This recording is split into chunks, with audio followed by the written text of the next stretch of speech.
আম আমরা চাটনি করছি, এতে সরষা শুকনো লঙ্কা খালি ফোড়ন দিয়েছি, নুন হলুদ দিয়ে এটা সেদ্ধ করে নিচ্ছি। দেখুন আমরা এবারে দেবো এই যে গুড়,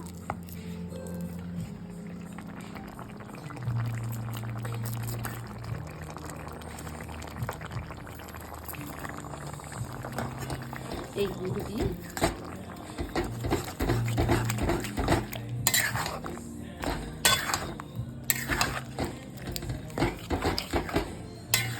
এই গরম পড়েছে তো, এই গরমে এইরকম আমরা চাটনি, যে কোনো চাটনি এইভাবে খেলে মানে খাওয়ার পরে দেখবেন শরীর শান্তি লাগে।